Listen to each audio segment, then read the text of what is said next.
Oil companies are much better at getting their way in Washington, D.C. than the car companies because they do a better job of lobbying. For example, back in the 1980s, there was a raging debate about evaporative emissions. When motorists fill up their fuel tanks, enough gasoline or diesel fuel evaporates through the nozzle to make a noticeable difference in air quality. That's why you often hear warnings on high ozone days during the summer not to fill your tank.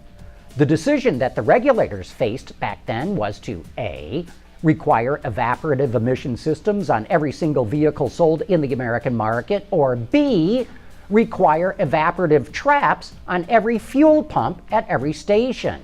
If they had gone with the traps at every gas station, it would have been a one-time change and that would have been that. Instead, regulators forced automakers to put elaborative evaporative systems on every single vehicle they make, even though they're not as effective.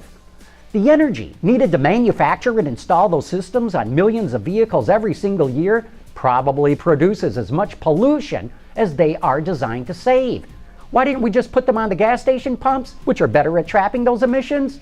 Because the oil lobby did not want its members to absorb the cost, so they dumped it on the auto industry instead.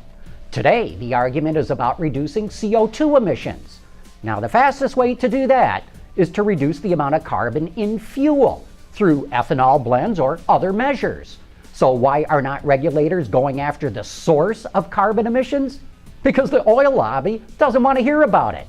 Automakers need to craft a strategy on how to get the oil industry to carry the load, and they better get started right now to start shaping public opinion. Otherwise, big oil will easily push the problem back on them because it has a better lobby.